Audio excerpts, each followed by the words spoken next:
नमस्कार दोस्तों, मैं अभिनव शुक्ला एक बार फिर से स्वागत करता हूं आपके अपने यूट्यूब चैनल नॉलेज अड्डा में। तो दोस्तों, जैसा कि आपको पता है कि हम मैथमेटिक्स पढ़ रहे थे। मैथमेटिक्स में हमने स्टार्ट किया था टेक्नोमेट्री। टेक्नोमेट्री की सीरीज में हमने पार्ट 1 देख लिया है, जिसमें हमने टेक्नोमेट्री का बेसिक इंट्रोडक्शन दिया था और कुछ फार्मूलेस की बात की थी। जो इम्पोर्टेंट फार्मूला जिनसे स्टार्टिंग होती है टेक्नोमेट्री की, वहाँ से बात की थी। और टेक्नोमेट्री की सारी इंफॉर्मेशन पार्ट 1 में हमने बात डिस्कस कर लिया है।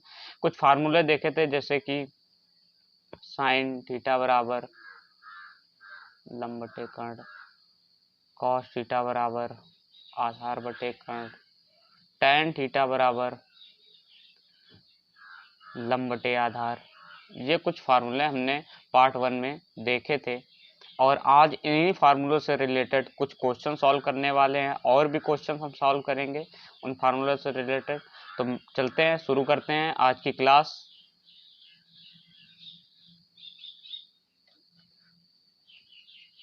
तो जैसा आपको पता है कि हमने क्वेश्चन 1, ये है हमारा क्वेश्चन 1। क्वेश्चन 1 में दिया गया है कि एक त्रिभुज है ABC और जिसमें AB की वैल्यू 24 है और BC की वैल्यू 7 सेंटीमीटर है। तो हमने तुरंत एक त्रिभुज ABC बना लिया। हमने क्या किया, एक तुरंत त्रिभुज ABC बना लिया। AB की वैल्यू 24 दी गई तो हमने 24 लिख ली। BC की वैल्यू 7 सेंटीमीटर दी गई, 7 दी गई। और उसमें एक चीज लिखा है, त्रिभुज बनाने से पहले एक बात लिखी है, उसमें एक उन्होंने शर्त रखी है कि जो कोण B है वो 90 अंश का है। उन्होंने जो बात रखी कि कोण B जो है वो 90 अंश का है। यहाँ बात कोण B की हो रही कि कोण B 90 अंश का है। नहीं तो हमें क्या, हम त्रिभुज ऐसे बना देंगे, ऐसे करके ऐसे बना दिया और इसको A मान लें, इसको C मान लें, इसको B मान लें। अब AB की वैल्यू 24 हो गई, तो ये तो कोण 90 अंश का है नहीं। तो उन्होंने क्या कहा कि ये जो कोण है ये वाला 90 अंश का है, ना कि ये वाला 90 अंश का है। तो हम तुरंत यहाँ पर उसको रेस करके और यहाँ पर कोण ये B वाला 90 अंश, तो ये 24 नहीं होगी, फिर ये वाली 24 हो जाएगी। कौन सी हो जाएगी, ये वाली 24। तो समझते हैं आगे क्वेश्चन कि चलो हमने एक त्रिभुज बना लिया जिसमें B 90 अंश का कोण हो गया और AB की वैल्यू 24 हो गई और BC की वैल्यू 7 सेंटीमीटर हो गई। हमने क्या किया, हमें AC की वैल्यू चाहिए। AC की वैल्यू चाहिए, क्यों चाहिए, क्योंकि हमें साइन का मान निकालना है। साइन बराबर थीटा बराबर क्या हमने बताया था कि लंब बटे कर्ण। एक चीज याद रखो, लाल बटे कक्का, लाल जो हैं वो कक्का हैं, इनको याद रखो। अगर इनको याद रखोगे तो आप कभी भी टेक्नोमेट्री भूल नहीं सकते हो, क्योंकि ये जो लाल बटे कक्का का जो फार्मूला है, उनका ये फार्मूला है कि जो लंब बटे कर्ण की वैल्यू है वो साइन की है, जो आधार बटे कर्ण की वैल्यू है वो कॉस की है, और जो लंब बटे आधार की वैल्यू है वो टेन की है। और इसी के जस्ट अपोजिट अगर नीचे से ऊपर की तरफ जाएंगे तो कर्ण बटे लंब की वैल्यू होगी कौशिक की, और कर्ण बटे आधार की वैल्यू होगी सेक की, और आधार बटे लंब की वैल्यू होगी कॉट की, क्योंकि ये अपोजिट है, इनके उल्टे हैं, तो इसलिए उल्टी वैल्यू हो जाएगी। लाल बटे कक्का को हमेशा याद रखेंगे और इन्हीं से हम बात करेंगे। तो चलिए आगे बात करते हैं। आगे क्या कहते हैं कि जो ये त्रिभुज है बना लिया, हमें साइन की वैल्यू चाहिए, तो लंब बटे कर्ण, तो कर्ण हमें निकालना बहुत इंपॉर्टेंट है।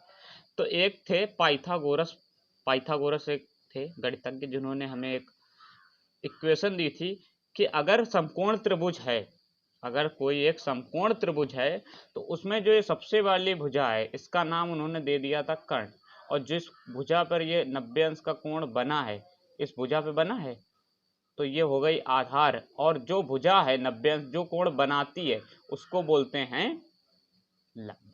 जो लंबी भुजा है, सीधी सीधी है, उसको बोल देंगे लंब। तो इन्होंने बताया कि जो सबसे बड़ी भुजा है कर्ण, तो कर्ण का स्क्वायर जो होगा वो लंब के स्क्वायर तथा आधार के स्क्वायर के योग के बराबर, यानी कि ऐड के बराबर होगा। लंब स्क्वायर प्लस आधार स्क्वायर इसके बराबर होगा। तो हमें यही निकालना है। हमने क्या किया, AB की वैल्यू 24 लिख ली, BC की वैल्यू 7 लिख ली। AB और BC, यानी कि AB जो है वो लंब की वैल्यू है और BC कर्ण की वैल्यू है। तो हमने यहाँ पर ये फार्मूला ना लिखते हुए AC हमने कर्ण मान लिया, AB को लंब मान लिया और BC को आधार मान लिया। तो हमने वैल्यू लिख दी, कर्ण स्क्वायर बराबर लंब स्क्वायर प्लस आधार स्क्वायर, हमने वैल्यू यहाँ पे लिख दी, कर्ण स्क्वायर बराबर लंब स्क्वायर प्लस आधार स्क्वायर।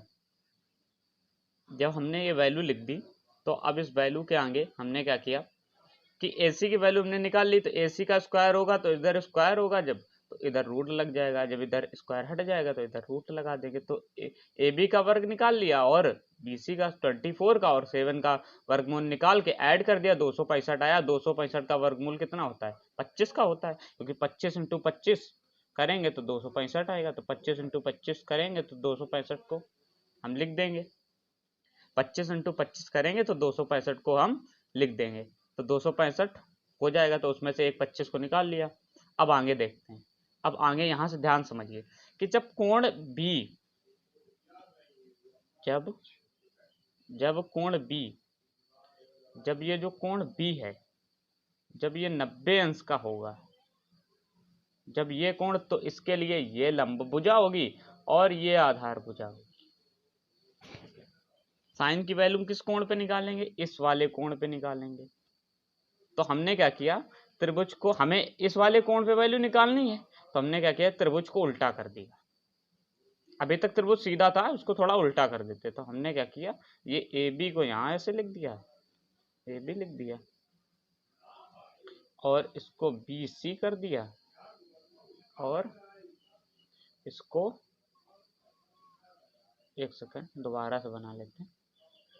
ये एक क्या किया हमने, ये AB कर दी, उल्टा कर दिया, ये AB कर दी और इसको BC कर दी और इससे मिला दिया, तो अब ये कोण A बन गया।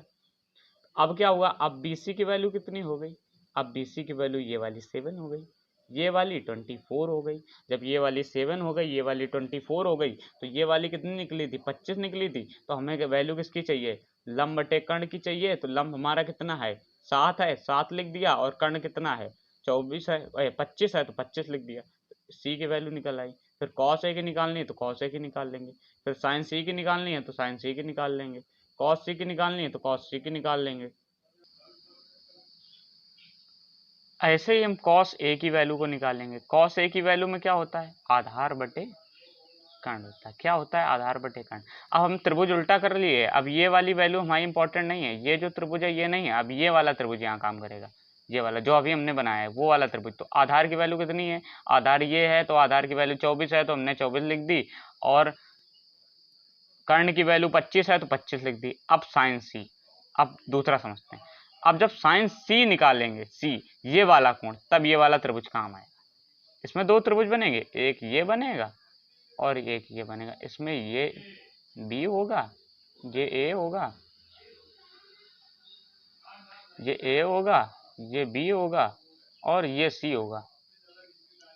ये A की वैल्यू होगी, ये B की वैल्यू होगी, ये C की वैल्यू होगी। ये वाला कोण होगा, एक ये वाला कोण है, ये 90 अंश का होगा, ये C कोण A बनेगा। जब ये A और B की वैल्यू, A और C की वैल्यू निकालेंगे तब ये वाला त्रिभुज काम करेगा, और जब C की वैल्यू निकालेंगे तब ये वाला त्रिभुज। तो C की वैल्यू में इसमें क्या करना है? लंब बटे कर्ण, तो लंब 24 है, कर्ण 25 है, लिख दिया। BC में क्या करना है? आधार बटे कर्ण, तो cos C में क्या करना है? आधार बटे कर्ण, तो 7 आधार है और 25 कर्ण है, तो वही लिख दी। तो पहला क्वेश्चन हमारा सॉल्व हो गया। अब देखते हैं अगला क्वेश्चन।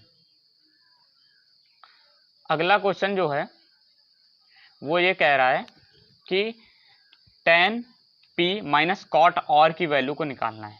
अब इसमें भी त्रिभुज को हम उल्टा करके ही करेंगे, सीधे सीधे त्रिभुज में आंसर नहीं आने वाला, त्रिभुज को उल्टा करना ही पड़ेगा। तो पहले क्या करेंगे, tan P और cot R दो वैल्यू निकालनी है, दो वैल्यू निकाल के फिर tan P minus cot R को घटा देना है।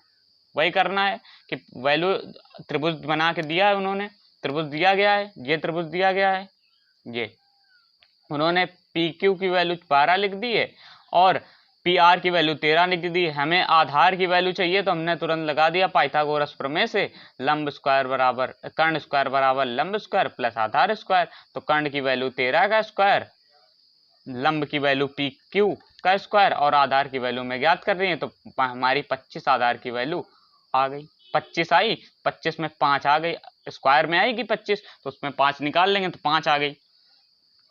ठीक है, तो अब आगे क्या करेंगे, tan P की और cot R की वैल्यू चाहिए। एक सेकेंड, अब बात करते हैं tan P की।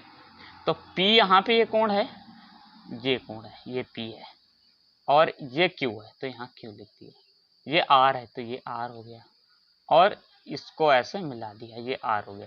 ये कोण 90 अंश का हो गया। ये जो वैल्यू है ये 12 हो गई, ये जो वैल्यू है ये 13 हो गई, और ये जो वैल्यू है ये जो 5 निकली वो 5 आ गई। और tan थीटा बराबर क्या होता है, अगर नहीं याद है तो सीधे सीधे लिख लो, लाल बटे कक्का। क्या होगा, लंब बटे आधार। क्या वैल्यू हो जाएगी, लंब बटे आधार। तो लंब क्या है, लंब है हमारा 5 और आधार कितना है 12 लिख दिया। अब कॉट आर की वैल्यू चाहिए, कॉट आर की वैल्यू इसी में निकाल लेंगे। ये 5 है, लंब कितना है हमारा 12 और आधार कितना है 5। तो इसमें उल्टी चाहिए ना, आधार बटे लंब, क्योंकि कॉट क्या होता है, tan का अपोजिट होता है। तो 5/12 इसकी वैल्यू आ जाएगी। तो 5/12 5/12 दोनों वैल्यू कट हो जाएंगे, इक्वल टू में 0 आ जाएगा। दूसरा क्वेश्चन भी सॉल्व हो गया। बढ़ते हैं अगले क्वेश्चन की तरफ।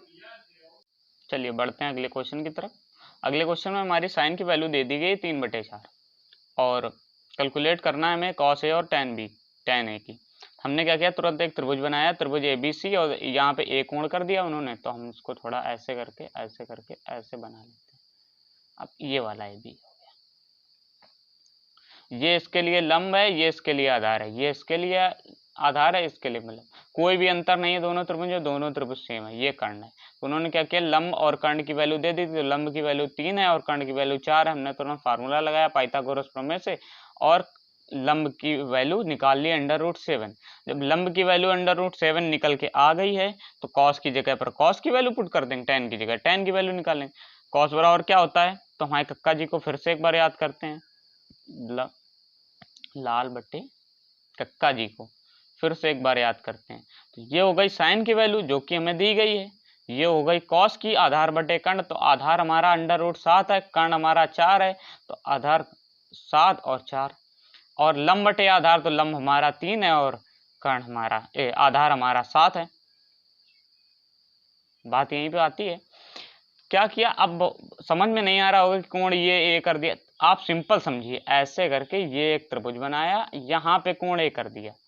हमने क्या किया, यहाँ पे कोण ए कर दिया, हमने यहाँ पे नहीं किया, ठीक है। ये जब कोण ए है चाहे ये है, बात एक ही है, दोनों कोण बराबर हैं, तो ये वाली वैल्यू ये वाली हो गई और ये वाली वैल्यू ये वाली हो गई, ठीक है। तो आज की क्लास में इतना ही। अगर आपको आज की वीडियो अच्छी लगी हो तो प्लीज़ वीडियो को लाइक ज़रूर कर दें, वीडियो को लाइक ज़रूर कर दें और हमें कमेंट में अपने सुझाव ज़रूर बताएं, और वीडियो को अपने दोस्तों के साथ ज़्यादा से ज़्यादा शेयर करें, और हमारे चैनल नॉलेज अड्डा को सब्सक्राइब करें और बेल आइकन पर भी प्रेस कर दें ताकि आने वाली वीडियो की अपडेट आपको मिलती रहे। और इसकी हम PPT आपको ऑनलाइन प्रोवाइड कराएंगे, जिसका लिंक डिस्क्रिप्शन बॉक्स में होगा, आप वहाँ से क्लिक करके PPT डाउनलोड कर सकते हैं। Thank you class.